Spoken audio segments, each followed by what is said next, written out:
Bismillahirrahmanirrahim. Assalamualaikum warahmatullahi wabarakatuh. Semoga kita selalu dalam keadaan sehat walafiat, tanpa ada kekurangan apapun. Dan tentu yang kedua, semoga selalu dalam keadaan bersyukur atas segala nikmat yang telah kita terima sampai hari ini. Baik rekan-rekan mahasiswa semester 5, khususnya pada mata kuliah evaluasi pembelajaran, pada bagian kali ini materi yang akan kita bahas adalah taksonomi Bloom. 2 kali pertemuan tentang taksonomi Bloom di dalam silabus yang sudah di-share pada pertemuan pertama. Taksonomi Bloom saya bagi menjadi 2 bagian, bagian pertama dan bagian kedua. Bagian pertama 3 submateri atau 3 kelompok, bagian kedua juga 3 kelompok.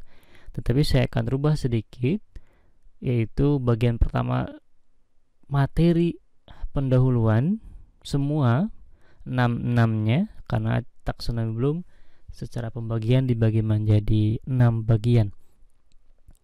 Kemudian bagian berikutnya adalah tentang aplikasi membuat soal dari taksonomi Bloom untuk C1 sampai C6.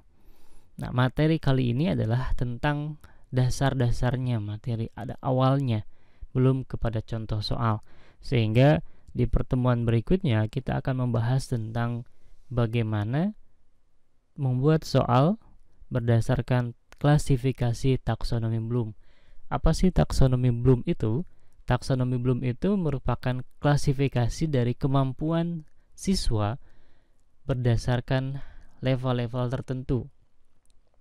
Jadi siswa itu nanti ada yang baru bisa melangkah 1 langkah, ada yang bisa melangkah 2 langkah, sampai 6 langkah. Itu berdasarkan di kognitifnya. Nah, pada materi matematika saya akan lebih cenderung membahas tentang di kognitifnya, walaupun nanti ada afektifnya juga. Tapi kalau afektif tidak jauh berbeda dengan mata pelajaran yang lain, ataupun psikomotornya tidak jauh berbeda, tapi dalam konteks matematik. Hanya di dalam taksonomi Bloom untuk kognitif ini akan jelas sangat berbeda ya penerapannya. Kalau sikap, tentu sikapnya hanya berganti mata pelajaran saja antara fisika, kimia, biologi dengan matematik. Tetapi kalau di kognitif tentu di dalamnya juga akan jauh berbeda karena penerapan soalnya langsung ke matematika. Misalnya kalau di sikap atau di afektifnya, sikap terhadap mata pelajaran materi persamaan kuadrat misalnya gitu, atau sikap terhadap materi matematika.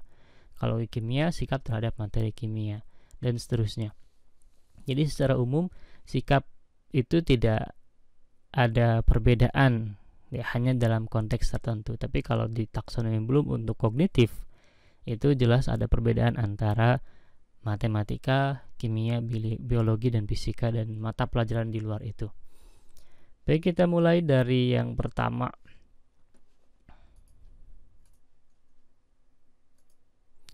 Ya, apa itu taksonomi Bloom? Secara bahasa, taksonomi Bloom berasal dari 2 kata dalam bahasa Yunani, yaitu tasein yang berarti mengklasifikasi, dan nomos yang berarti aturan, atau bisa juga ada ilmu ya. Jadi taksonomi Bloom berarti hierarki atau bagaimana cara mengklasifikasikan atau prinsip dasar suatu aturan. Itu secara sederhananya. Hanya secara yang lebih kompleksnya lagi adalah taksonomi adalah bagaimana kita mengkelompokkan sebuah kemampuan-kemampuan berdasarkan Bloom gitu. Jadi Bloom itu adalah penemunya yang mencetuskan taksonomi ini. Nama orang ya. Kemudian versi yang lama taksonomi Bloom ini dibagi menjadi 3 bagian. Saya ada taksonomi Bloom baru, ada taksonomi lama. Saya hanya menjabarkan secara singkat saja untuk lama sehingga kalian bisa membandingkan antara yang baru dengan yang lama, karena nanti akan kita pakai adalah yang sudah direvisi ya. ada dalam 3 bagian: kognitif, afektif, dan psikomotor. Kognitif berbasis dalam intelektualitas, afektif adalah ke sikapnya, kemudian psikomotor adalah bagaimana keterampilannya dalam mempraktekkan sesuatu. Ya. Di matematik lebih dikuasai di bagian 1, yaitu kognitif. Kalau afektif tadi sudah di pendahuluan sudah saya sampaikan bahwa afektif lebih cenderung kepada bagaimana sikap seseorang terhadap mata pelajaran tertentu. Psikomotor kayak prakteknya, bagaimana dia mempraktekkan intelektualitas dikemas dalam bentuk praktek. Misalnya bagaimana pengetahuan mahasiswa atau pengetahuan siswa tentang Bloom, dan psikomotornya adalah bagaimana dia membuat soal berbasiskan taksonomi Bloom. Jadi kalau dalam mata pelajaran lain ini sangat jelas terlihat. Kognitif adalah bagaimana kemampuan siswa untuk menghitung secara prosedural, kemudian psikomotor adalah bagaimana dia mempraktekkan. Sehingga di mata pelajaran IPA itu ada prakteknya lebih banyak dibanding matematika. Ya, jadi matematika prakteknya lebih terbatas dibandingkan dengan kognitif, walaupun tetap pasti ada. Misalnya bagaimana kemampuan mahasiswa atau siswa dalam menghitung luas segitiga secara gambar, kemudian psikomotornya bagaimana menghitung luas dalam hal atau dalam bidang-bidang yang ditemukan dalam bidang sehari-hari. Kemudian bagaimana mempresisikan antara membuat kubus, membuat segitiga, keterampilan siswa dalam membuat segitiga sesuai dengan apa yang kita harapkan ukurannya dengan seperti itu. Atau membuat media juga bagaimana presisi antara ukuran, antara ketepatan dengan prediksi. Itu juga bagian dari praktikum. Walaupun memang tadi sempat saya sampaikan bahwa konten praktikum yang ada di matematika lebih terbatas dibandingkan dengan konten praktikum yang ada di mata pelajaran IPA yang lainnya.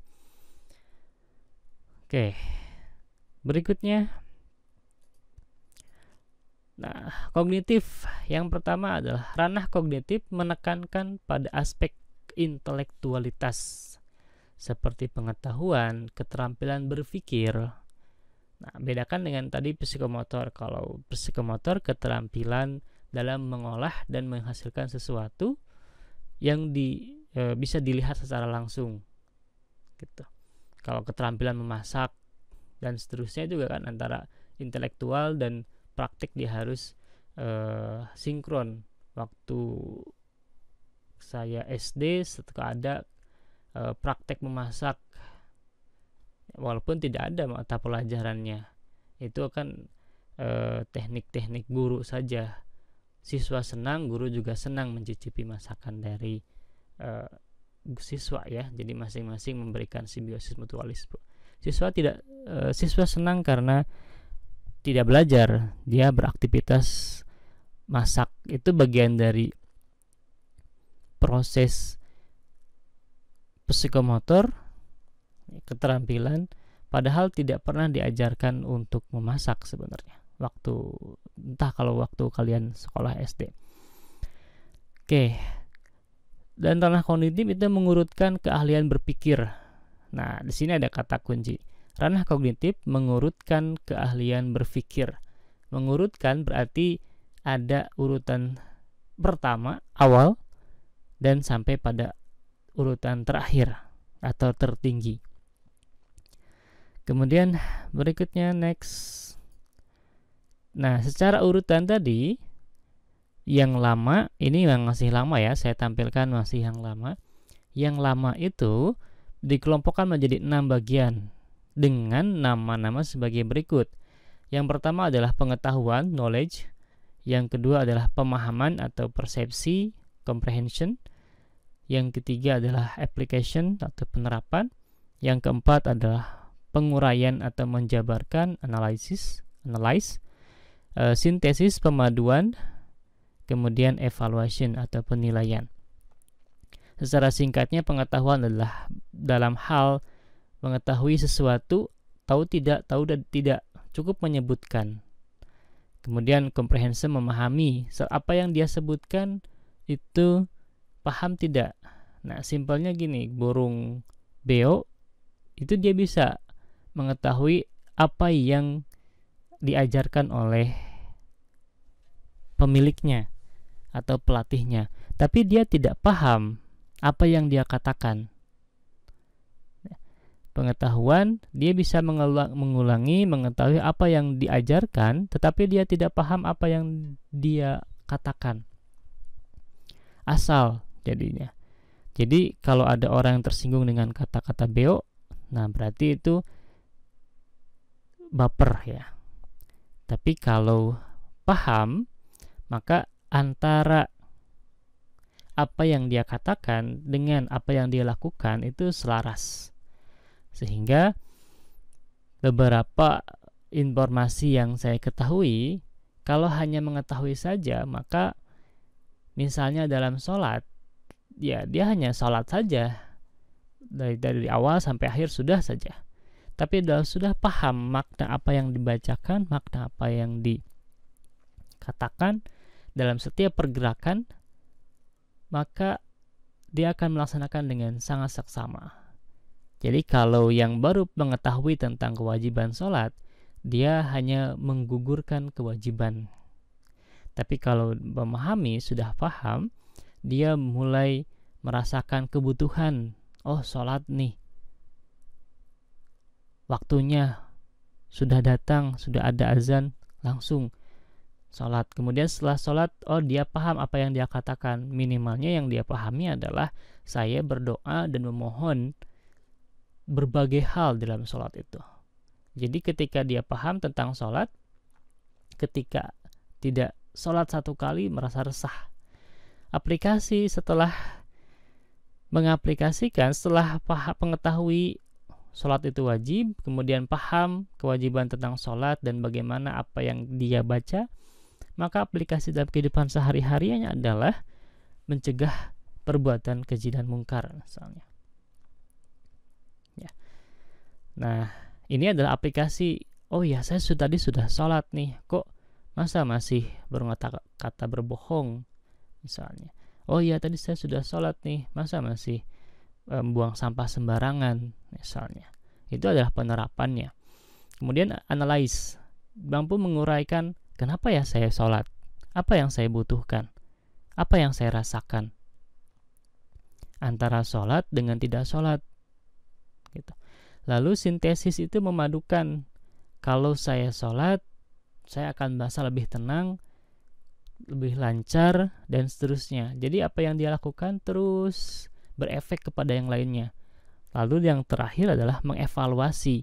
Mengevaluasi itu mampu memutuskan sesuatu. Oh ya, saya sholat rasanya begini, baiklah. Begitu, kalau begitu seterusnya saya akan sholat. Oh ya, saya sholat berjamaah di masjid, kita punya masjid baru ya, di kampus 2.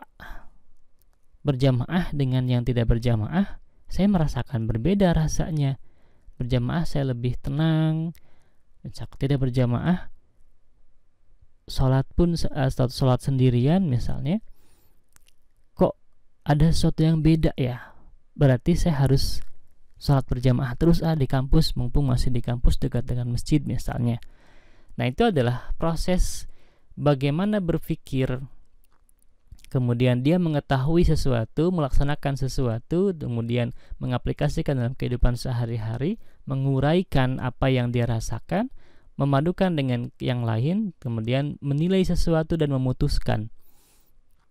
Kalau dalam matematik misalnya, mengetahui tentang luas segitiga, cara menghitung luas segitiga, itu mengetahui bahwa saya hafal nih, ruas segitiga itu adalah setengah alas kali tinggi. Itu adalah cukup tahu ya. Kemudian kalau paham, berarti dia bisa mana alas, mana tinggi, dan bagaimana cara menghitungnya. Aplikasi dia sudah bisa menghasilkan luas dari alas dan tinggi. Bahkan kalaupun tidak diketahui alas dan tinggi, dia masih bisa bagaimana caranya gitu. Kemudian analyze lebih tinggi lagi. Lebih tinggi lagi kenapa? Karena untuk analyze itu dia bisa menguraikan dari unsur-unsur yang tidak diketahui.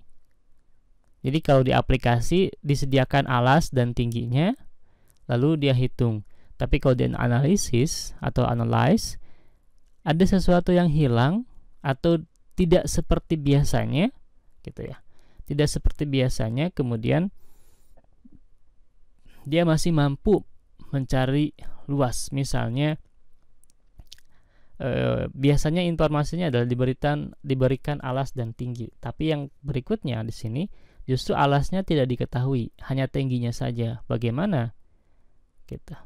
Lalu sintesis itu memulai memadukan dengan pemahaman yang lain atau dengan materi yang lain. Misalnya bagaimana luas segitiga dari bangun yang dipadukan dengan yang lain.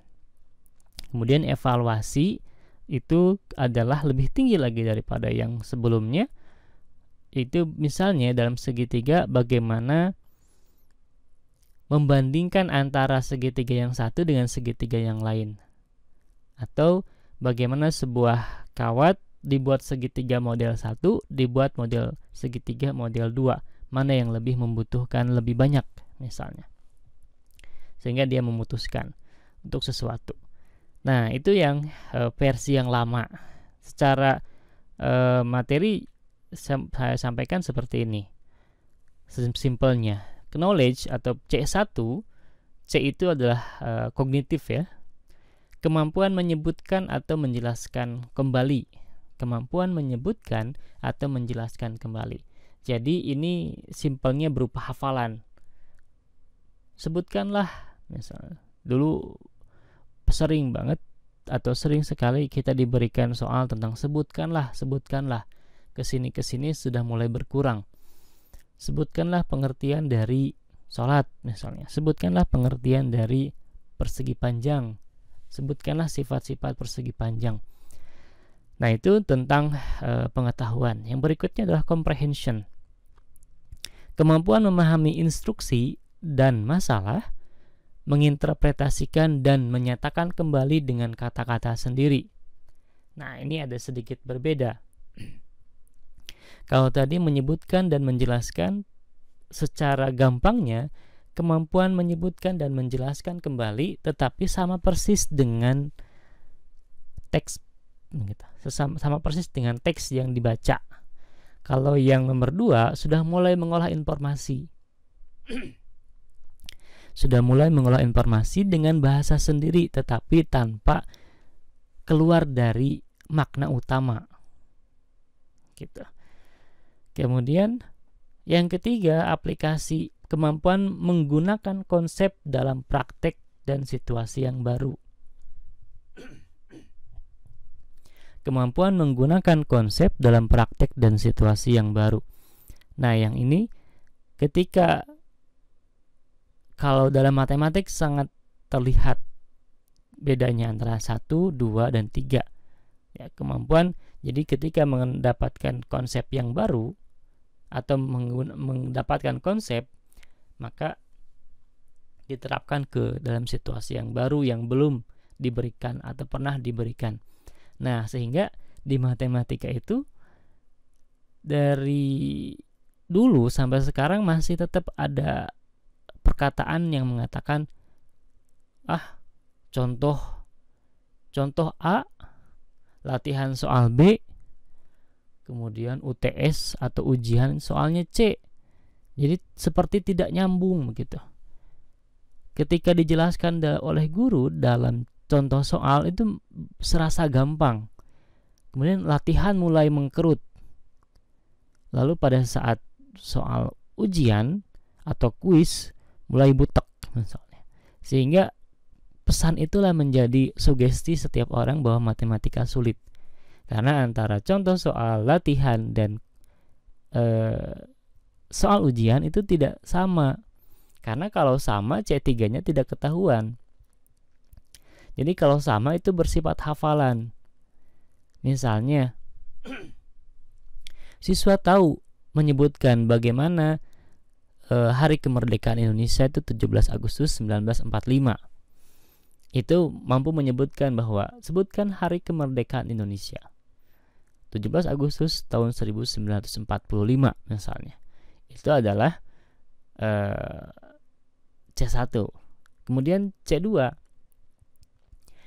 misalnya ceritakan tentang proses kemerdekaan Indonesia misalnya.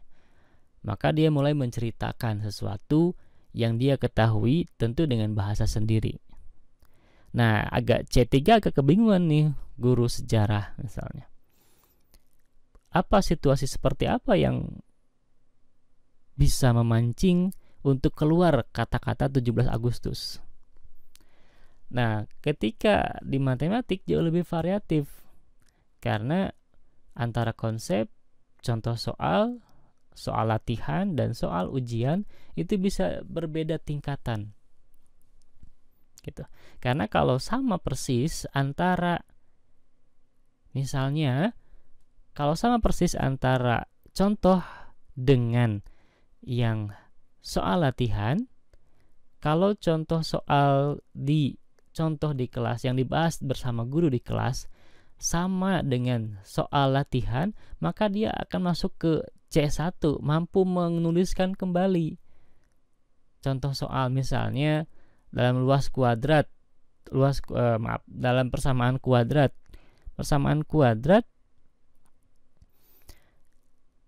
yang contohnya A misalnya. Kemudian di latihan juga A, dan di soal ujian juga A. Maka itu kalau semuanya A berarti hanya mengukur pada kemampuan menyebutkan kembali contoh soal sebelumnya. Dengan mata pelajaran sejarah itu berbeda. Sejarah yang diberikan informasinya adalah 17 Agustus hari kemerdekaan Indonesia. Maka contoh soal latihan, kemudian soal ujian ya temanya tetap 17 Agustus. Paling berubah kata-kata saja. Tapi kalau soal matematik itu tidak misalnya minimalnya angkanya berubah. Gitu ya. Kalau angkanya persis sama, ya itu berarti hanya mengulang saja. Mengulang ingatan siswa tentang contoh soal yang diberikan terdahulu begitu. Jadi situasi yang baru, di sini ada situasi baru, kemudian bagaimana siswa memberikan atau menyelesaikan masalah dalam situasi yang baru, tentu berangkat dari contoh soal. Hanya tidak sama persis, tentu tidak sama ya, tidak sama dengan contoh soal dan bahkan soal latihan. Ada tingkatan-tingkatannya. Jadi biasanya soal ujian jauh lebih sulit dibandingkan dengan contoh soal, karena tentu guru matematik sudah paham ini. Ada situasi yang baru yang tentu tidak boleh sama dengan contoh soal. Tetapi kalau mahasiswanya atau siswanya lebih kreatif lagi, maka dia tidak cukup dengan satu contoh soal, tidak puas dengan satu contoh soal. Dia akan mencari lagi soal-soal yang lain untuk memperluas pemahaman, memperluas pengalaman tentang pembahasan soal itu. Ya. Oke, yang keempat adalah analyze. Kemampuan memisahkan konsep dalam beberapa komponen atau memperoleh pemahaman yang lebih luas atas dampak komponen-komponen terhadap konsep tersebut secara utuh. Ini yang keempat. Yang kelima, kemampuan merangkai atau menyusun kembali komponen-komponen dalam rangka menciptakan arti, pemahaman atau struktur baru. Yang keenam, evaluasi, kemampuan mengevaluasi dan menilai sesuatu berdasarkan norma, acuan atau kriteria. Yang keempat, analyze, kemampuan memisahkan konsep dalam beberapa komponen atau kemampuan pemahaman yang lebih luas atas dampak komponen yang butuh. Ini memang untuk yang lama ya, masih yang lama. Nah, misalnya dalam pemecahan masalah atau dalam menghadapi soal, kita bisa mengetahui konsep apa saja sih yang ada di dalam soal ini. Saya harus tahu apa saja. Tentu soal dalam level analysis ini tidak hanya menyajikan satu materi, tapi dimungkinkan untuk materi-materi sebelumnya digabungkan dalam soal ini. Ya, misalnya dalam materi integral, misalnya dalam materi integral itu tidak hanya dicari bagaimana integral dari X, tapi sudah mulai ke bagaimana luas gitu. Luas ada konsepnya lagi, beda ya. Nah, jadi ada peningkatan. Kemudian sehingga untuk menyelesaikan soal-soal analisis tidak cukup dengan satu materi saja, tidak cukup dengan satu konsep. Harus ada bantuan konsep lain yang dapat menyelesaikan soal ini. Sehingga dikatakan bahwa matematika, ilmu tentang matematik adalah spiral. Tidak bisa dipisahkan dengan konsep-konsep sebelumnya. Maka urutan dalam konsep matematika itu jelas. Dari awal sampai akhir tidak boleh terlupakan. Kalau belajar misalnya dari segi dalam bidang biologi misalnya, tidak ada materi prasyarat. Misalnya, bukan tidak ada ya, lebih tepatnya adalah beberapa materi itu tidak perlu materi yang lain. Misalnya, kalau saya belajar tentang mata, maka saya tidak harus belajar dulu tentang mulut. Boleh saja, saya mau milih yang mana dulu. Belajar mata dulu atau belajar mulut dulu. Ya. Tapi kalau hubungan pasti ada. Kemudian kalau dalam fisika misalnya, ada beberapa yang konsep yang bisa diaclok atau acak itu semacam diacak lah ya. Kalau matematika ketika belajar pengurangan, maka harus bisa dulu penjumlahan. Mustahil bisa pengurangan tapi belum bisa penjumlahan, karena itu satu kesatuan. Nah, sebelum perkalian harus bisa juga penjumlahan dan pengurangan. Sebelum pembagian harus bisa juga dulu, yaitu perkalian. Maka selesailah pemahaman siswa. Jika sudah menguasai 4 itu, maka selesailah sudah bab tentang operasi sederhana dalam matematika. Begitu. Ya, jadi satu kesatuan, ada materi prasyarat yang harus dipelajari terlebih dahulu sebelum masuk materi itu. Jadi itu analisis. Kemudian sintesis itu kemampuan merangkai atau menyusun kembali. Ya. Jadi dalam sering nomor 4 ini sering dicontohkan dengan, kalau Bu Haji Nunung sering mencontohkan kemampuan memisahkan konsep. Kalau kita memakan sesuatu, misalnya makan lotek gitu. Kalau dalam kehidupan sehari-hari kita sering makan pedas atau makan sambal, maka kalau siswa yang sudah memiliki analisis yang tajam tentang rasa, maka dia akan bisa memisahkan mana yang disebut dengan apa komponen yang terdiri dari komponen sambal itu apa-apa saja bahan-bahannya, detail, dan dicek kepada koki atau kepada yang membuatnya itu sama persis. Jadi yang ketika makan lotek itu ada apa aja, tapi hanya dari pada saat dia mencicipi, kemudian dia bisa menguraikan apa saja. Ya, kalau sintesis, dia mampu menyusun sesuatu yang baru. Misalnya, ketika analisis, ini kurang sesuatu nih. ini ada yang kurang nih. Nah, dia buat lagi sesuatu yang lebih baru dari komponen-komponen, kemudian diartikan dalam menjadi bahan atau resep yang baru misalnya. Nah, kalau dalam matematika, dia mampu menyusun sesuatu dari konsep yang sudah diketahui, ya, menambahkan atau bisa jadi mengurangkan sehingga menjadi struktur yang baru. Ya. Jadi ketika di nomor 4 itu bentuknya sudah ada. Nah, maka nomor 5 itu siswa diminta untuk siswa diminta untuk menyusun kembali apa yang sudah dia ketahui. Jadi misalnya gini, yang jelas itu dalam program linier, bagaimana menyusun strategi pemasaran misalnya supaya untungnya maksimal, ruginya minimal, misalnya sintesis.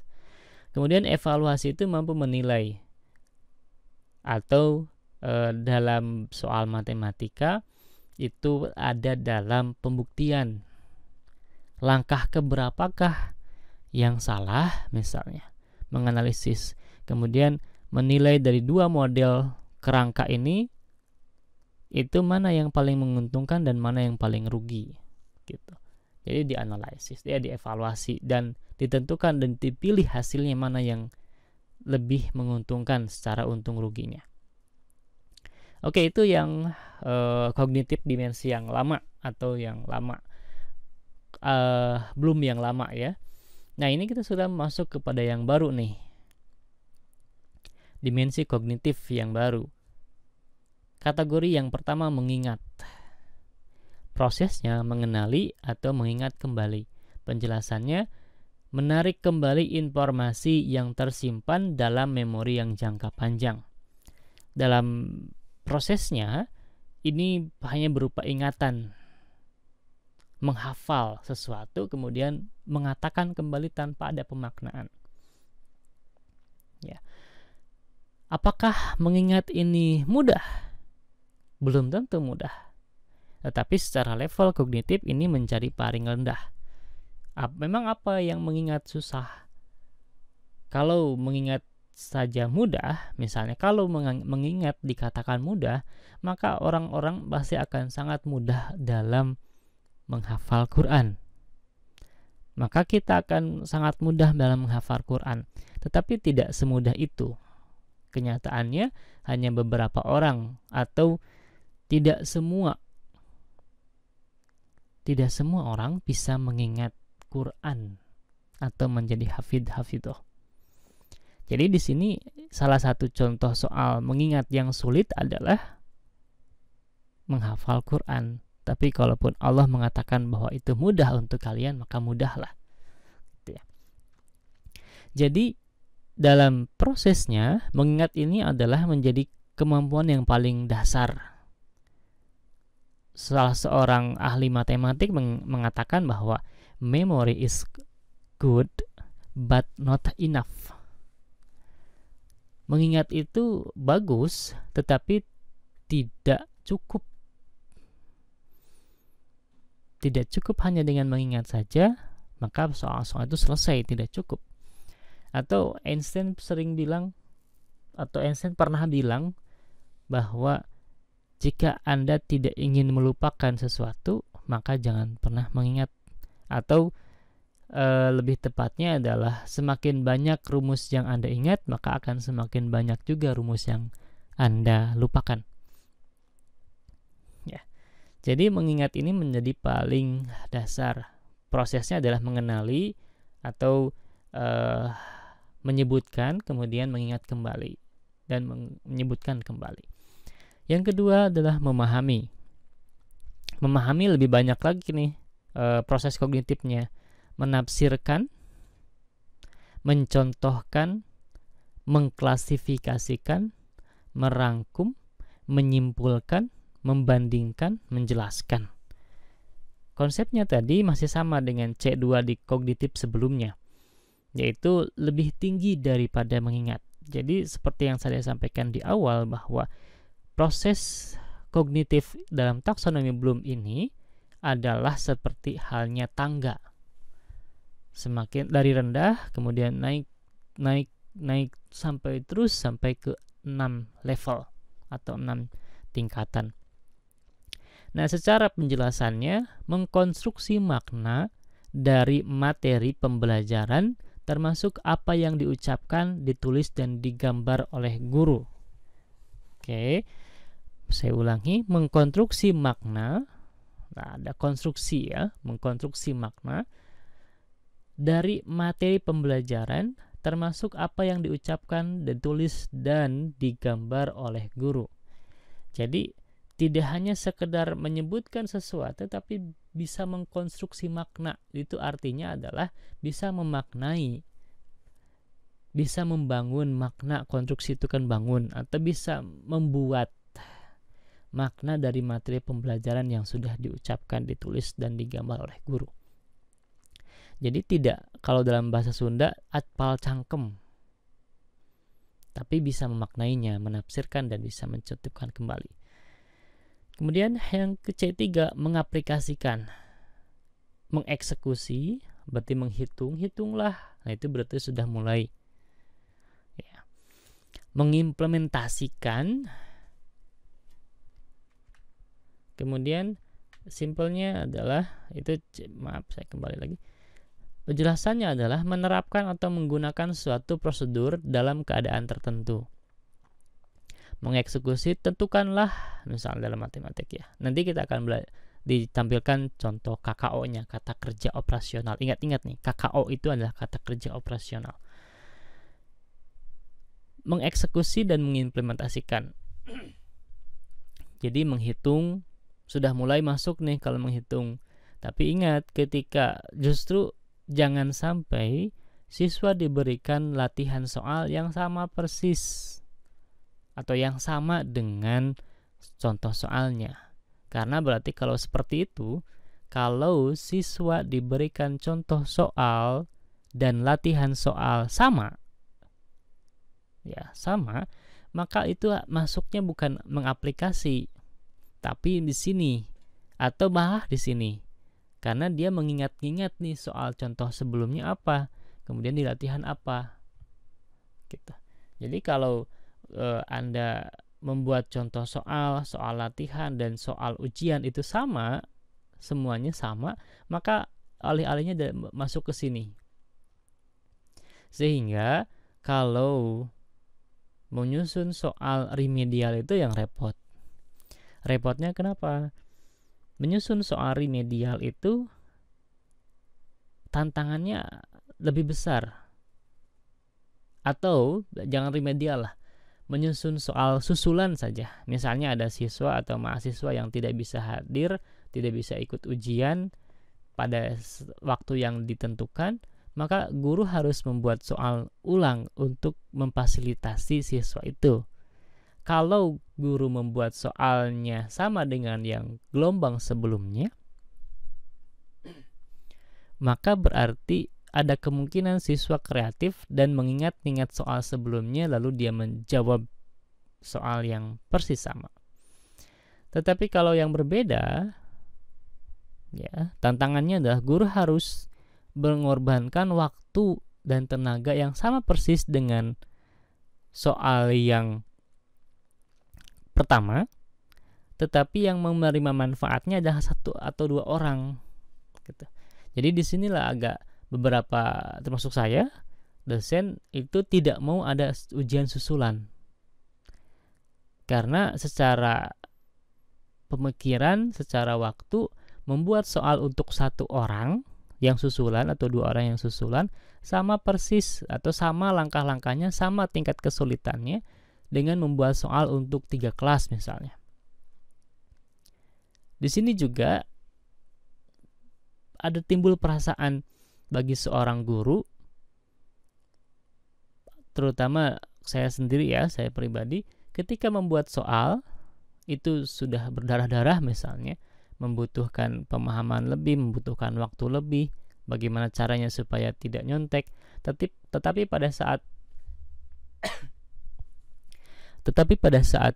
kenyataannya siswa nyontek, misalkan soal sudah dalam keluhan bahasa Sunda, capek-capek bikin soal, pada saat diujiankan pada nyontek, percuma gitu.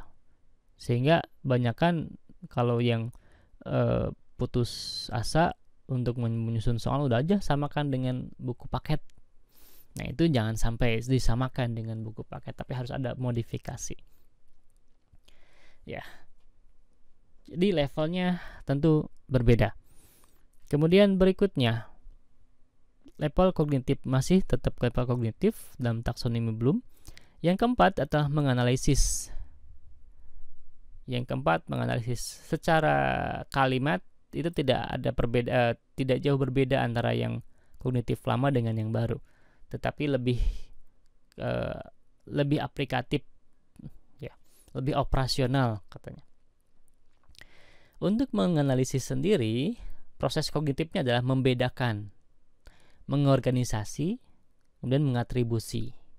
Penjelasannya, memecah-mecah materi jadi bagian penyusunnya dan menentukan hubungan-hubungan antara bagian itu dan hubungan antara bagian-bagian tersebut dan keseluruhan struktur atau tujuan. Nah, jadi untuk menganalisis ini, dari soal yang diberikan itu siswa diminta untuk mengklasifikasikan atau memecahkan. Jadi struktur soal itu tidak hanya satu materi saja. Kalau di yang sebelumnya, di yang mengaplikasi, maka kalau soalnya tentang segitiga, luas segitiga, ya maka luas segitiga saja. Tidak ada unsur-unsur lain yang disimpan dalam soal tersebut. Cukup segitiga saja. Tetapi kalau sudah masuk kepada menganalisis, maka harus ada unsur lain yang menunjang kepada proses pembagian segitiga. Misalnya digabungkan dengan segi 4, digabungkan dengan segi 4, kemudian atau struktur rumah, misalkan rumah itu kan secara 2 dimensi, kalau dilihat dari depan, gambar kebayang ya, mudah-mudahan kebayang. Dilihat dari depan itu ada atapnya segitiga, kemudian bawahnya itu adalah persegi panjang atau segi panjang atau persegi misalnya ya. Nah, kemudian nanti siswa itu proses bagaimana luas dari gambar tersebut. Maka siswa minimalnya menganalisis, oh ini ada 2 unsur nih, unsur segitiga dan unsur persegi panjang atau persegi misalnya. Maka saya tidak bisa menyelesaikan soal ini hanya dengan rumus segitiga. Pasti harus dengan ada bantuan rumus yang lain, yaitu rumus persegi panjang, walaupun bisa saja dengan segitiga. Jadi nanti persegi panjangnya dipotong dulu diagonal, jadi semuanya jadi segitiga. Ya, mudah-mudahan terbayang. Nanti kita akan visualisasikan di pertemuan berikutnya.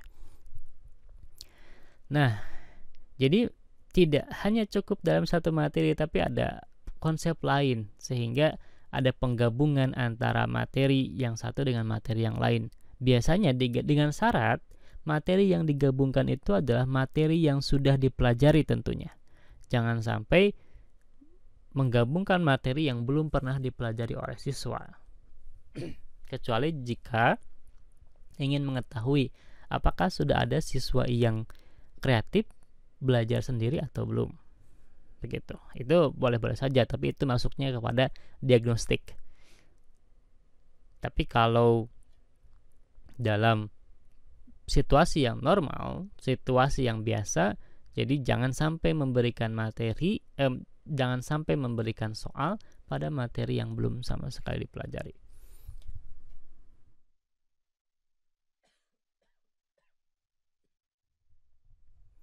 Oke, kita lanjutkan.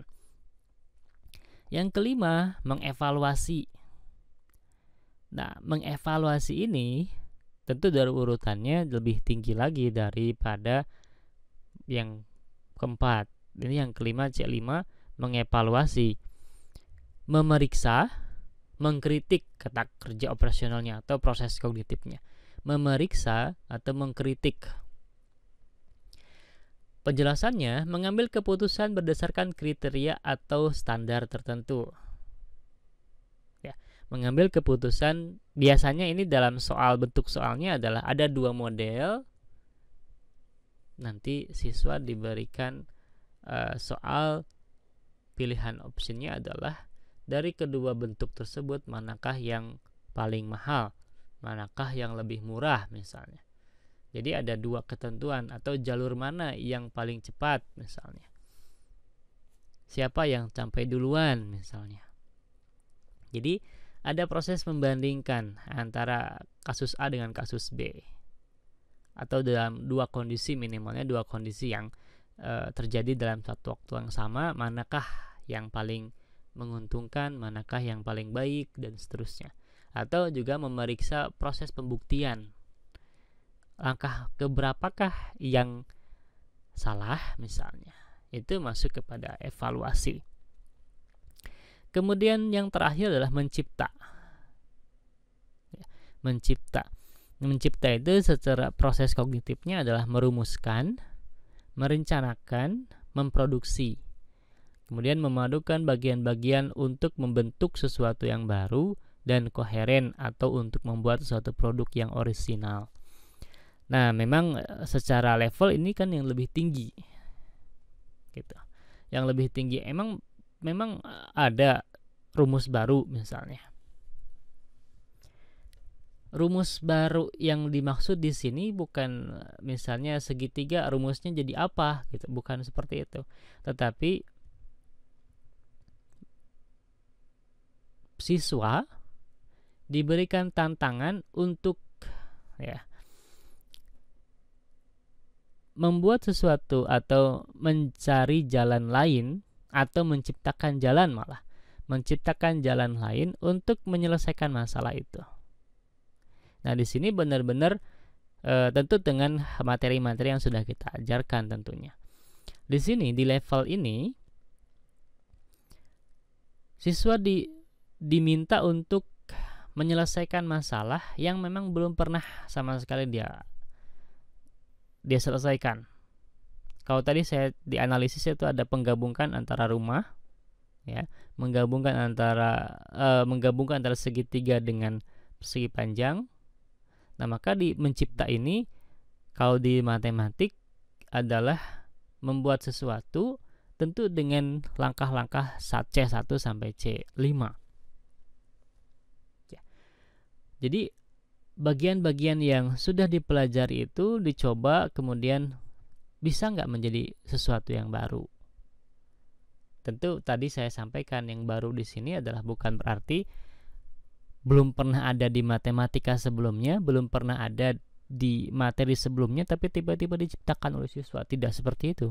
Tetapi kondisinya benar-benar suatu kondisi yang baru, yang belum pernah dia yang belum pernah dia alami, atau soal yang belum pernah dia selesaikan tapi dia berhasil menyelesaikan itu.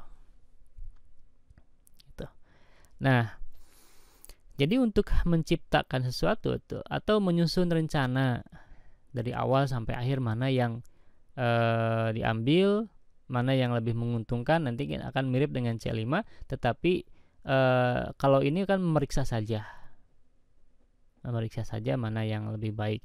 Nah, memproduksi ini lebih cenderung kepada membuat sesuatu lebih kepada praktek, memproduk yang orisinal di sini.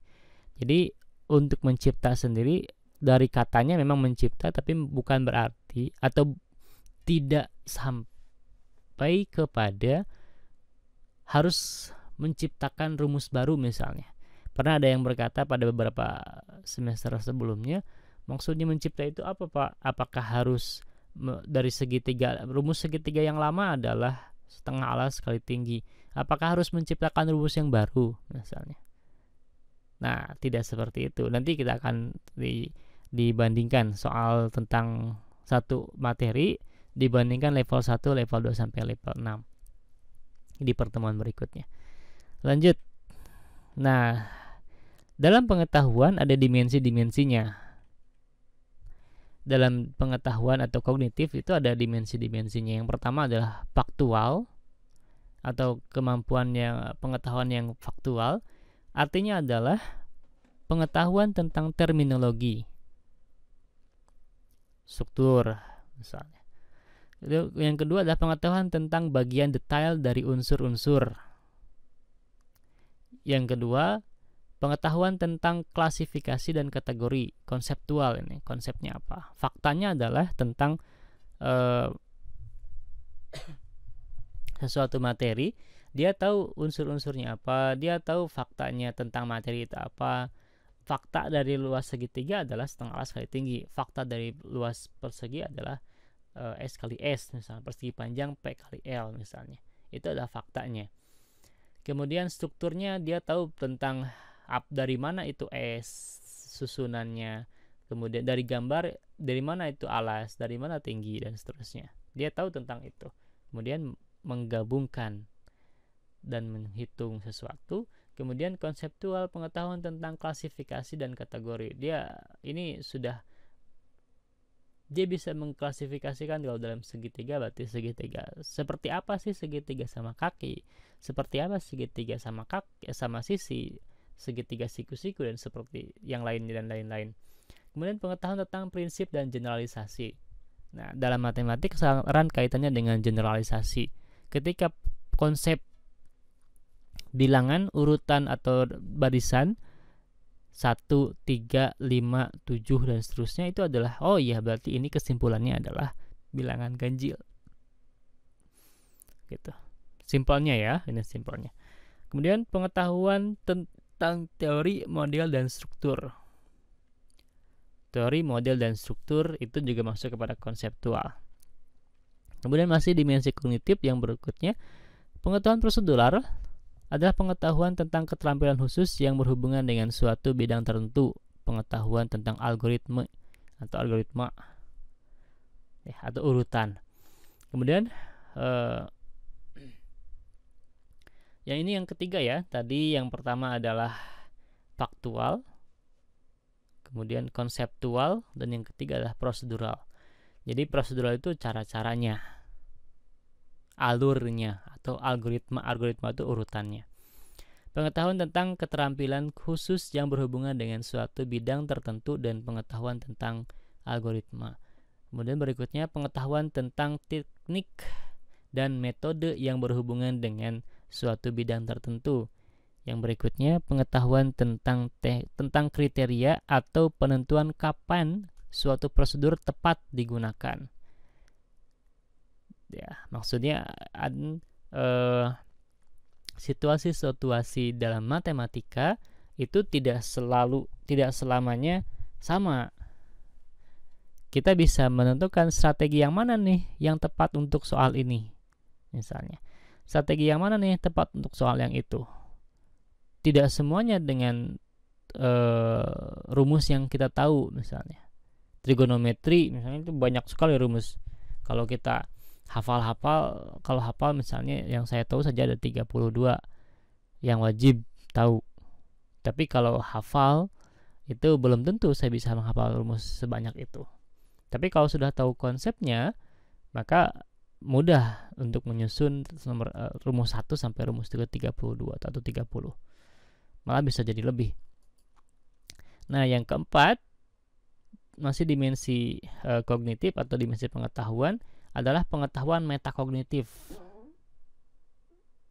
Pengetahuan metakognitif itu mengetahui strateginya, pengetahuan tentang strategi, pengetahuan tentang tugas kognitif, termasuk di dalamnya pengetahuan tentang konteks dan kondisi yang sesuai, pengetahuan tentang diri sendiri. Nah, ini lebih kepada yang lebih tinggi tentu daripada yang sebelumnya. Ya, yang sebelumnya ada pengetahuan kriteria, ini strategi-strateginya. Kemudian pengetahuan tentang tugas kognitif seperti apa saja, termasuk di dalamnya pengetahuan tentang konteks dan kondisi yang sesuai. Lalu pengetahuan tentang diri sendiri. Nah, ini lebih kepada evaluasi diri. Apakah saya mampu dan seterusnya. Oke, kita lanjutkan. Jadi secara struktur ini adalah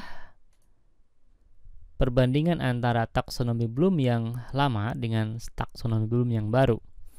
Yang lama atau original itu urutannya knowledge, pengetahuan, pemahaman, aplikasi, analisis, sintesis, dan evaluasi. Nah, yang baru menjadi remembering, understanding, applying, analyzing, evaluating, dan creating. Ya, mencipta sesuatu. Jadi di sini secara urutan ini sintesis naik, jadi berubah dan naik ya. Berubah dan naik menjadi kreasi, evaluasi agak sedikit turun satu level menjadi evaluasi menjadi satu, menjadi yang C5 maaf. Ini berdasarkan siapa? Anderson. Yang kita pakai adalah Anderson. Secara segitiga seperti ini. Loh, kok itu makin atas kok makin kecil? Berarti maksudnya makin apa? Makin sedikit atau bagaimana? Nah, ini maksudnya adalah yang saya paham, maksudnya adalah semakin lama semakin sedikit orang yang mampu mencapai ini. Begitu. Kalau yang ingat akan banyak, yang paham lebih sedikit lagi, bisa mengaplikasikan lebih sedikit lagi, bisa menganalisis lebih sedikit lagi, bisa mengevaluasi dan seterusnya, sehingga akan semakin sedikit. Jadi ini adalah proses seleksi secara alami dari kemampuan masing-masing.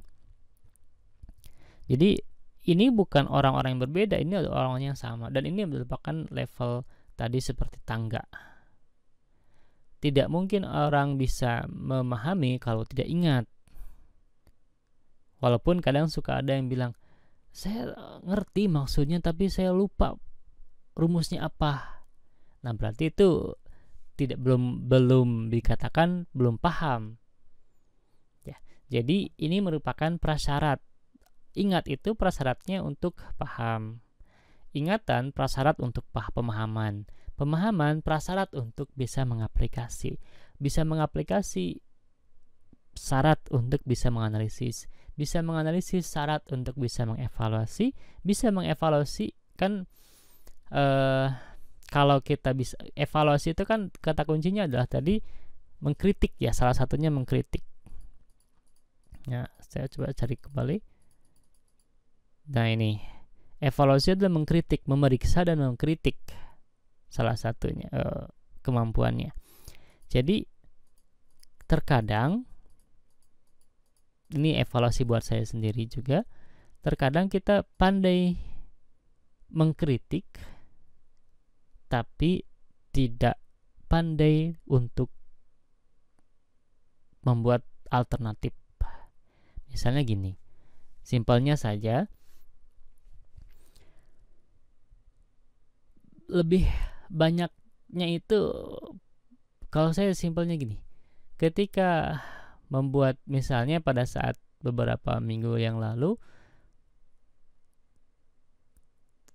banyak yang berkomentar atau ada yang berkomentar tentang video pembelajaran. Misalnya saya membuat video pembelajaran tentang teori bilangan, ada beberapa komentar miring yang nyampe, oh kok pede banget sih misalnya, oh kok harusnya jangan seperti itu misalnya, kok berani ya bikin video pembelajaran seperti itu misalnya. Nah, harusnya, atau mengkritik, Pak harusnya gini misalnya. Rekan ya, bukan mahasiswa. Kalau mahasiswa welcome saja.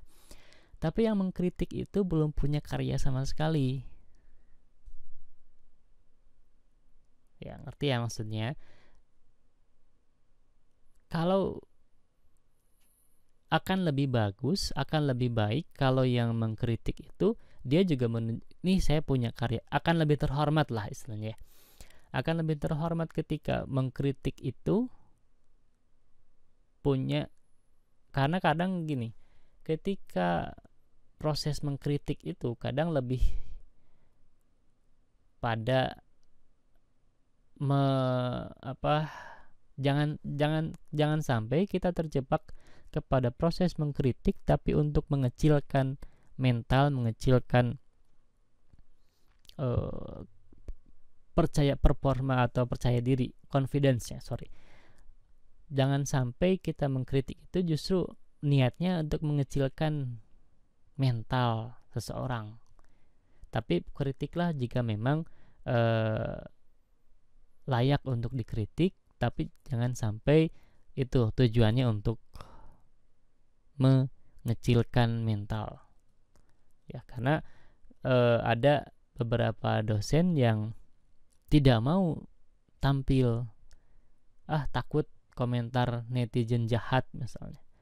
Ya, memang resikonya seperti itu. Hanya di sini saya menyampaikan kepada kalian untuk berhati-hati, karena misalnya satu kata yang kita anggap biasa bisa jadi bumerang atau bisa jadi bom untuk orang lain. Misalnya gini, kok itu bajunya kotor banget misalnya. Kok itu kosannya kecil sih misalnya. Kok rumahnya kecil misalnya gitu ya. Atau kosannya kok kecil. Kata itu ada sederhana.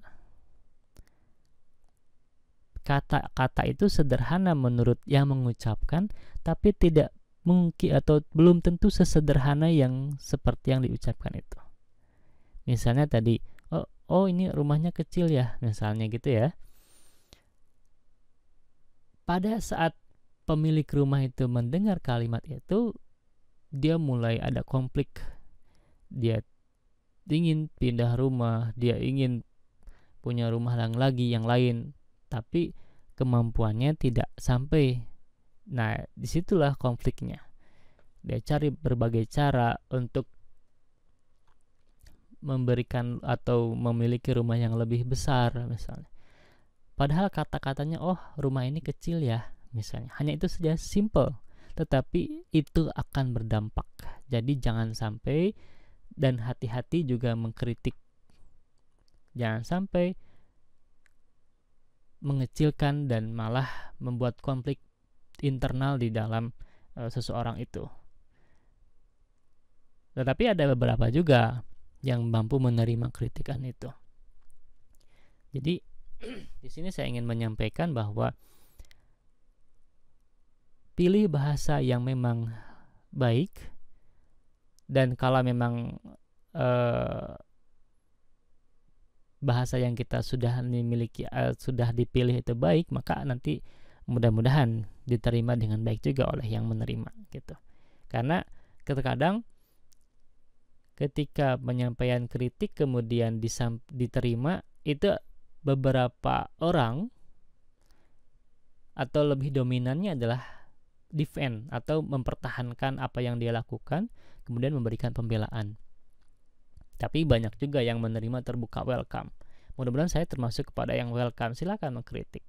Tetapi sampaikan dengan bahasa yang baik, dan tentu jangan sampai menimbulkan ketersinggungan. Dan yang mengkritik itu bukan berarti juga benci juga ya, tapi tadi itu sampaikan dengan bahasa yang baik. Nah, masuk ke materi lagi, itu sekedar intermezzo ya, selingan.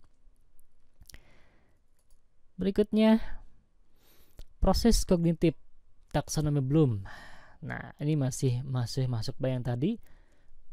Ini revisi ya, sudah masuk revisi, tapi beberapa yang tadi juga sudah masuk revisi. Yang revisi itu cirinya apa sih? Yang revisi itu cirinya ini. Kalau kalian mencari atau referensi yang lain silahkan.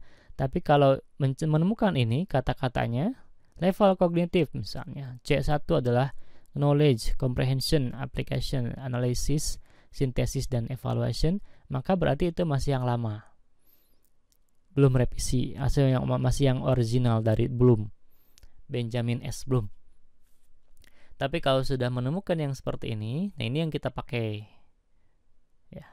Mengingat, memahami, mengaplikasikan, menganalisis, mengevaluasi, dan mengkreasi. Ini yang baru. Jadi perbedaannya adalah di sini, struktur dan kalimatnya.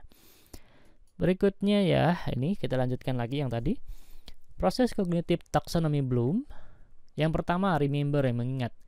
Kemampuan mengingat kembali pengetahuan yang diperoleh dalam jangka waktu yang lama. Ya, atau kita simpelnya adalah mengingat kembali atau menyebutkan. Ini adalah C1. Yang kedua adalah memahami atau mengerti.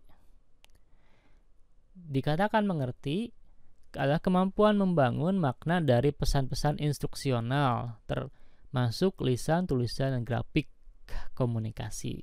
Grafik komunikasi itu adalah ya gambar dan seterusnya. Ini dikatakan mengerti. Kemudian applying, mengaplikasikan, kemampuan melaksanakan sesuatu atau menggunakan prosedur dalam suatu situasi yang tertentu. Tentu yang baru dari yang pada contoh soal ya. Kemudian C4, C5, C6 seperti yang sudah disampaikan sebelumnya, kemampuan untuk merinci atau mengurai sesuatu bahan atau keadaan. Nah, ini tadi cerita saya tentang lotek. Ketika seseorang mencicipi lotek, dia bisa menguraikan bahan-bahan apa saja. Bahkan konon katanya bondan yang maknyus itu, bondan yang ada di salah satu stasiun TV nasional yang kuliner, itu dia ketika mencicipi dia bisa langsung menguraikan dan bahan-bahannya ada apa saja, apa yang kurang, bahkan bisa katanya takarannya sampai takarannya yang dia rasakan itu berapa. Konon katanya.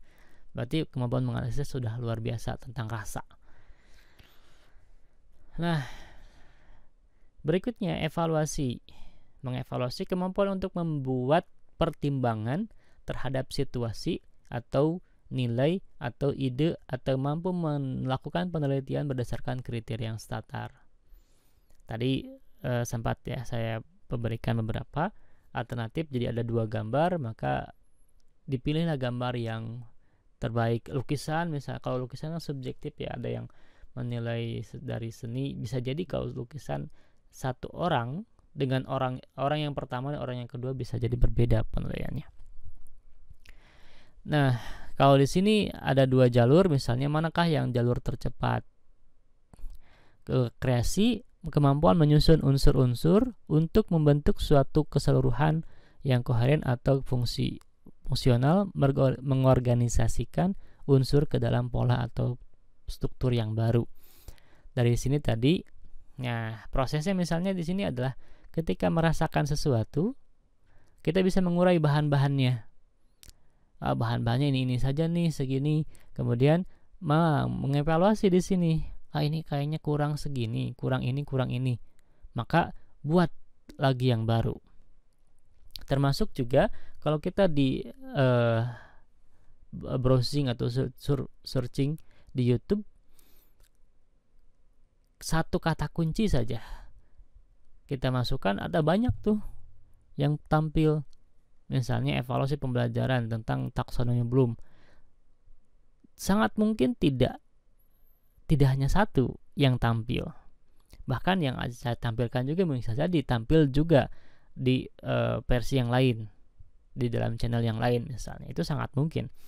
Tetapi itu adalah proses bagaimana kita menganalisis kekurangan-kekurangan, dan itu juga bisa jadi yang terbaru atau dari segi kapan dipublish ya. Publishnya yang terbaru bisa jadi juga belajar dari publish yang lama, kemudian dia membuat sesuatu yang belum disampaikan dalam proses pembelajaran itu. Nah, itu hal yang lumrah. Jadi tidak boleh ini plagiat atau ini misalnya duplikasi, ini kan ide saya, nggak bisa. Kalau tidak sama persis maka kalau tidak sama maka berarti ada perubahan, proses menciptakan sesuatu yang baru. Sekarang kan ditantang nih untuk menciptakan atau mendapatkan program pembelajaran, bagaimana caranya menyajikan pembelajaran dalam kondisi yang sekarang seperti ini, pandemi. Nah, pendidikan matematik memiliki caranya untuk menyusun studio dan seterusnya, menyajikan dalam video di YouTube dan seterusnya untuk menemani kalian belajar. Kalau ada yang ke prodi silahkan mampir. Nah, lanjutkan lagi. Nah, ini kata kerja operasional. Kata kerja operasional. Daftar contoh kata kerja operasional yang dapat dipakai untuk ranah kognitif. Yang pertama ini mengetahui, memahami, mengaplikasi, menganalisis, mengevaluasi, dan menciptakan atau membuat. Nah, ini yang sering ya, saya akan tandai berapa yang sering dipakai untuk mengetahui di matematik. Menyebutkan, menjelaskan, menggambar. Ini ada tergantung konteks ya, tidak hanya. Jadi ini maksudnya ada gini. Kata kerja operasional ini adalah untuk membantu saja. Bukan berarti ketika menggambar misalnya, oh ini menggambar, nanti di sini ada lagi misalnya. Atau ada kata yang sama, membuat, mengkonstruksi misalnya. Ini yang mirip ya, menggambar, menganimasikan, ini yang mirip. Ketika satu kata sudah ada di sini, bukan berarti tidak boleh ada di sini, di sini, dan di sini. Boleh saja, tapi lihat konteksnya. Jadi bukan berarti ini menjadi kata yang dipakai hanya untuk mengetahui saja misalkan gitu. Tidak seperti itu, tapi tergantung konteksnya atau tergantung isi soalnya apa. Jadi jangan mentang-mentang menjelaskan, menyebutkan, tapi langsung tiba-tiba tidak boleh dipakai. Boleh saja, tapi lihat konteksnya juga.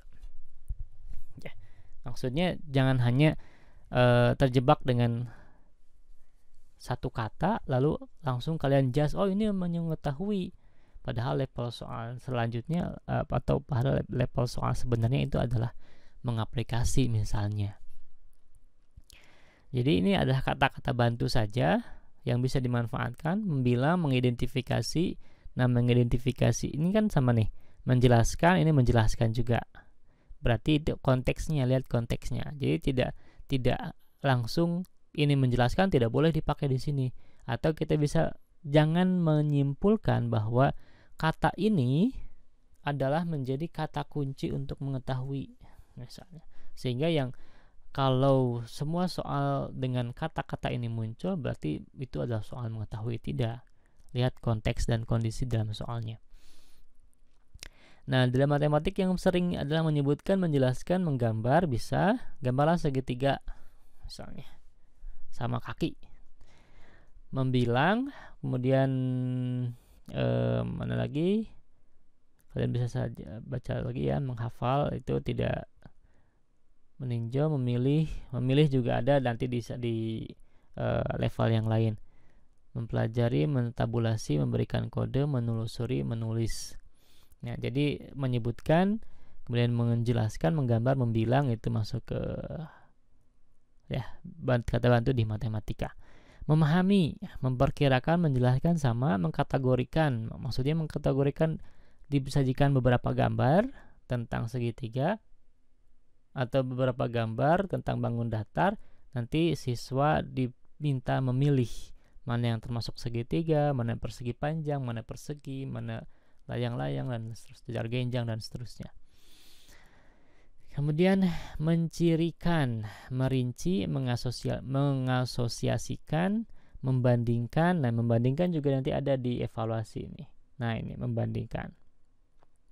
Lagi-lagi kita lihat konteksnya. Menghitung, mengkontraskan, mengubah, mempertahankan, menguraikan, menjalin, membedakan, mendiskusikan, menggali, mencontohkan, menerangkan, mengemukakan, mempolakan berarti kan mempolakan itu diketahui beberapa urutan bilangan, kemudian pola selanjutnya apa gitu. Menyampaikan, meramalkan. Nah, meramalkan dalam matematik itu adalah prediksi atau saya lupa katanya, tapi ada apa ya, mohon maaf saya lupa kata-katanya. Memperluas, merangkum, menjabarkan. Nah, menjabarkan dari mulai ada sifat distributif, asosiatif misalnya, itu bisa jabarkan, atau ada proses pemangkatan dua suku, dipangkatkan sekian kemudian diuraikan. Mengaplikasi, menugaskan jarang ya, mengurutkan bisa, menentukan yang paling banyak tentukanlah luas dari segitiga, tentukanlah luas persegi panjang dan seterusnya. Menerapkan, menyesuaikan, mengkalkulasi, memodifikasi, mengklasifikasi, menghitung, membangun, mengurutkan, membiasakan, mencegah dan seterusnya. Ini bisa baca sendiri panjang sampai di sini ya. Memecahkan, menyusun, tapi yang paling banyak dipakai di matematik adalah di menentukan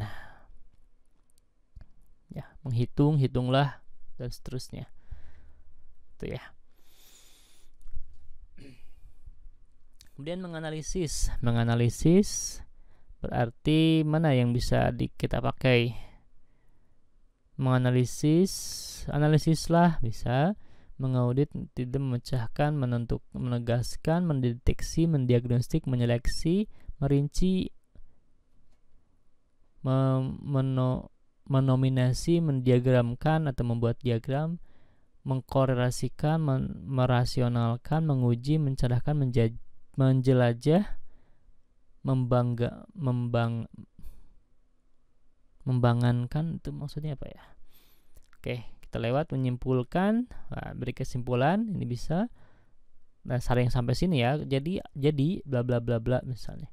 Menemukan, menelaah, memaksimalkan, memerintahkan, mengedit, mengaitkan, memilih, mengukur. Nah, mengukur bisa, mentransfer dan seterusnya. Nah, transfer yang paling disukai ya. Kemudian mengevaluasi, membandingkan. Ini bandingkanlah dua model di atas, mana yang paling membutuhkan biaya sedikit misalnya. Menilai, ini juga menilailah mana yang langkah yang salah misalnya. Mengarahkan, mengkritik, memutuskan, memisahkan, memperjelas, menugaskan, menafsirkan, merinci, mengukur, merangkum, membuktikan, memvalidasi dan seterusnya. Memilih juga bisa. Mengkreasi atau membuat, mengabstraksi, mengatur, menganimasikan, mengumpulkan, mengkategorikan, membina, menyusun, susunlah. Kadang ya ada, kita punya sering mendapatkan. Ciptakan, mengkoreksi, merancang, merencanakan, mendikte, meningkatkan, memperjelas, memfasilitasi, membentuk, rumuskanlah bisa. Mengeneralisasi itu adalah menyimpulkan, memadukan, membatas, menyampaikan, menyiapkan, memproduksi, merangkum, mengkonstruksi, membuat.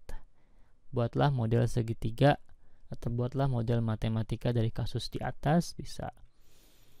Oke, ini tadi sudah.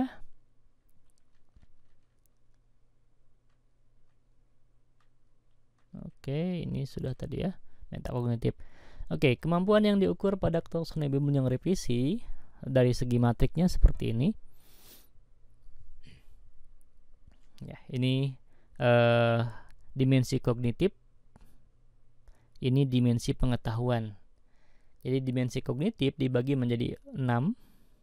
Dimensi pengetahuan dibagi menjadi 4. Pengetahuan faktual, pengetahuan konseptual, pengetahuan prosedural, pengetahuan metakognitif. Metakognitif, pengetahuan faktual C1 sampai C6, pengetahuan konseptual C1 sampai C6, kemudian pengetahuan prosedural C1 sampai C6 dan seterusnya. Oke. Nah, ini masuk hubungannya apa? Nanti pertemuan setelah UTS kita akan membahas HOTS. Ini adalah materi pengantar tentang HOTS. High order thinking skill. Jadi apa sih yang dikatakan tentang HOTS? Jadi supaya tidak terkesan terpisah antara HOT dengan taksonomi Bloom, maka saya gabungkan ke sini sebagai materi pengantar. Nanti kita akan coba membuat ya. C3. Jadi yang dikatakan higher order thinking skill itu mulai dari C3, C4, C5, C6. menerapkan tapi pada level tinggi gitu ya, C3. Jadi bukan hanya pada tentukan luas segitiga, tidak hanya seperti itu, tapi lebih tinggi daripada itu. Apakah higher order thinking? Higher order thinking adalah kemampuan berpikir yang tidak sekedar mengingat, menyatakan kembali, atau merujuk tanpa melakukan pengolahan atau recite. Ya, jadi tidak hanya ngambil pakai, tapi harus dimaknai dengan pemaknaan yang lebih dan membutuhkan proses yang lebih dari sekedar memakai informasi yang sudah ada. Nah, ini hanya pengantar ya, sebagai kata sambung bahwa hot itu tidak terpisah dari yang taksonomi Bloom yang revisi. Apakah higher order thinking? Mentransfer satu konsep ke konsep yang lain, memproses dan menerapkan informasi, mencari kaitan dari berbagai informasi yang berbeda, menggunakan informasi untuk menyelesaikan masalah, menelaah ide dan informasi secara kritis. Oke. Mentransfer jadi satu konsep yang lain, ada proses menggunakan satu konsep di konsep yang lainnya, dengan catatan bahwa konsep yang digunakan itu, atau ini kan satu konsep diterapkan di konsep yang lain kan gitu ya, dengan catatan satu konsep ini sudah dipelajari sebelumnya. Jangan sampai kita menerapkan konsep yang dua-duanya belum dipelajari, atau salah ini yang belum dipelajari. Kan simpelnya gini, sekarang sedang belajar tentang materi A, materi B misalnya. Sebelumnya sudah mempelajari tentang materi A, maka materi A ini boleh diterapkan di konsep yang materi B, begitu. Kemudian memproses dan menerapkan informasi. Jadi ada informasi yang disampaikan, kemudian siswa diminta untuk memaksimalkan informasi yang diberikan untuk menyelesaikan masalah. Biasanya di soal-soal cerita ya. Kemudian soal-soal cerita atau dalam kehidupan sehari-hari, mencari kaitan dari berbagai informasi yang berbeda, menggunakan informasi untuk menyelesaikan masalah, dan menelaah ide dan informasi secara kritis. Oke, di sini ada kata yang penting harus diketahui. Difficulty is not same as higher order thinking. Artinya sesuatu yang sulit belum tentu atau tidak sama dengan hot. Jadi kalau dibalik, hot itu bukan berarti sulit, atau yang hot itu belum tentu sulit. Yang sulit itu belum tentu atau tidak sama dengan hot. Ya. Mengetahui arti dari kata yang jarang digunakan mungkin sulit, tetapi itu bukanlah hot. Nah, ini contohnya ya.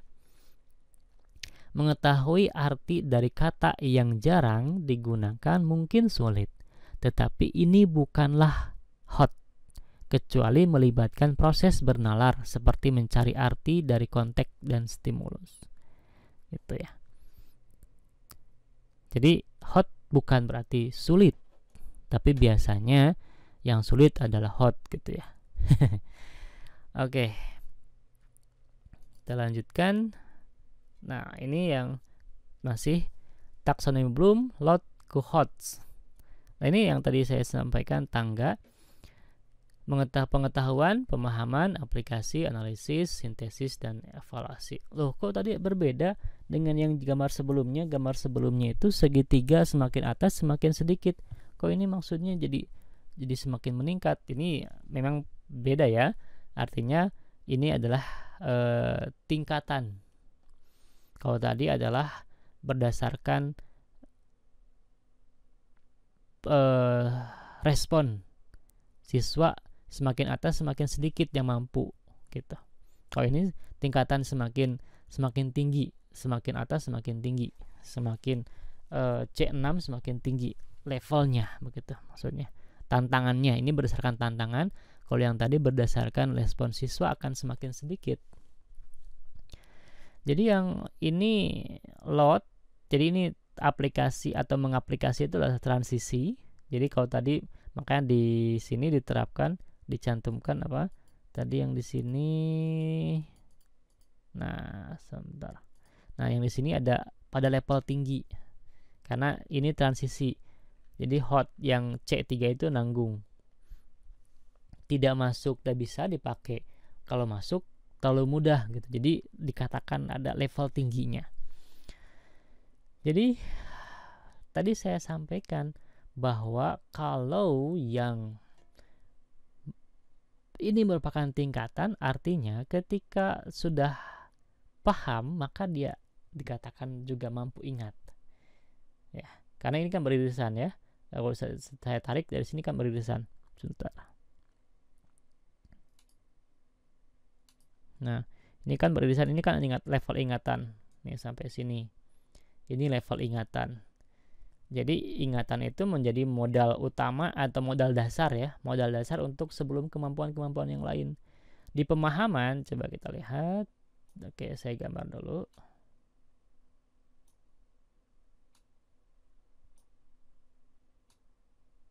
Oke, berarti di pemahaman ada dua kemampuan. Kemampuan yang baru yaitu pemahaman, ini kemampuan yang lama yaitu ingatan. Di aplikasi berarti ada 3 kemampuan yang dibutuhkan, yaitu kemampuan pemahaman dan kemampuan pengetahuan.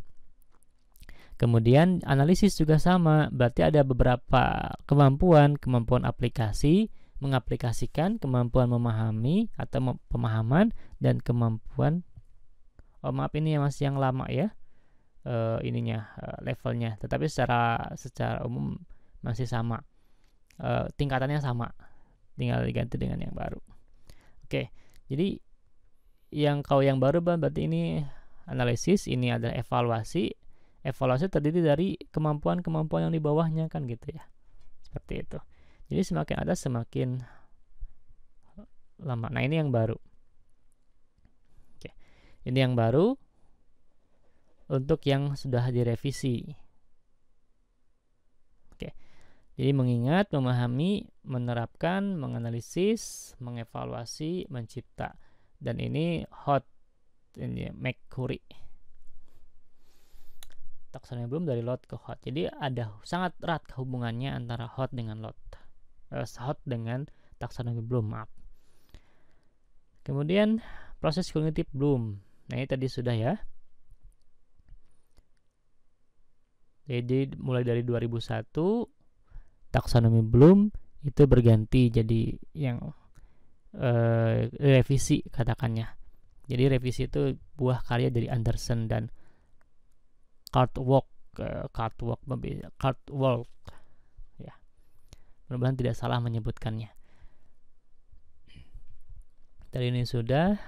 Jadi perbedaannya adalah ini yang dulu, yang sebelumnya,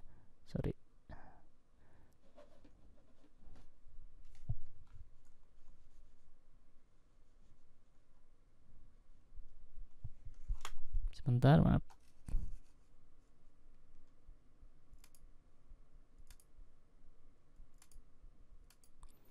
Oke, yang ini yang perbedaan table of thinking dari beberapa ahli ya, dari recall, basic, critical, kreatif, kemudian Bloom, revisi, original ya, pengetahuan, pemahaman, penerapan, analisis, sintesis, dan evaluasi. Yang Bloom revisi mengingat, memahami, menerapkan, menganalisis, mengevaluasi, dan mencipta. Kemudian yang ini adalah precision atau yang diwakili dengan hot, itu adalah berpikir kritis, berpikir kreatif, pemecahan masalah, pembuatan keputusan.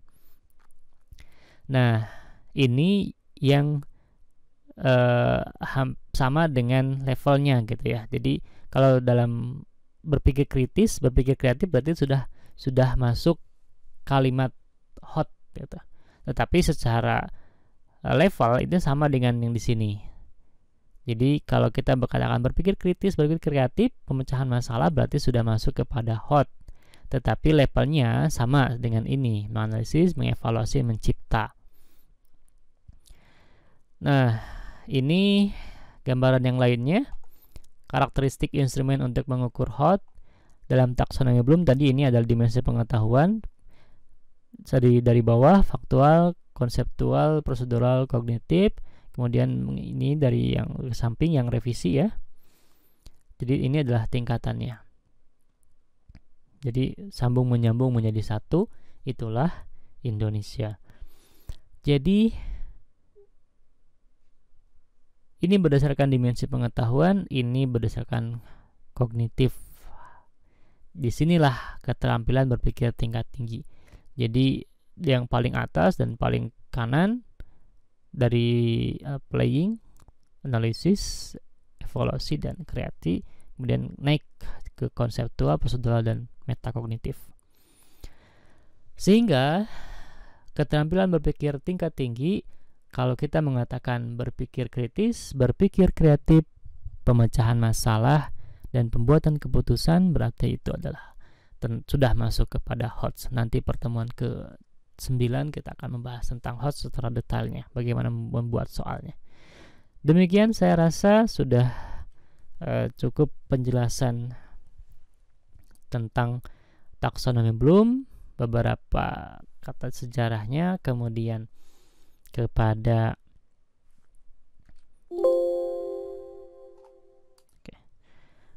sejarahnya, kemudian level-levelnya.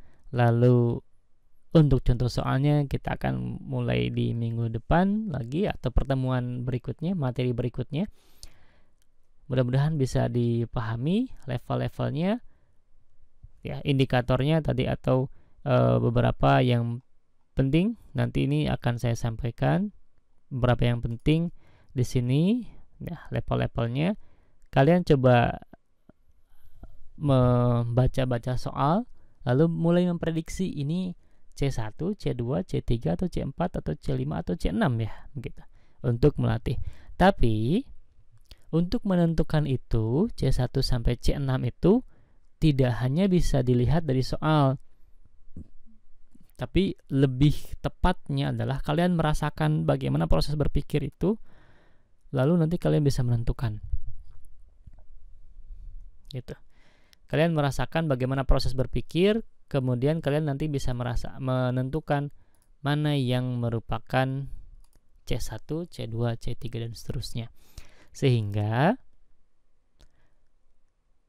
kalau hanya dari soal saja, ini kira-kira, nah itu baru kira-kira.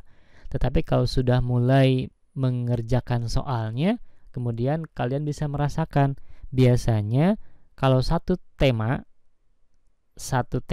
kemudian soalnya ada, misalnya kalian membuka buku paket SMP atau SMA tentang matematik, buka satu bab saja, biasanya nomor-nomor semakin tinggi semakin sulit.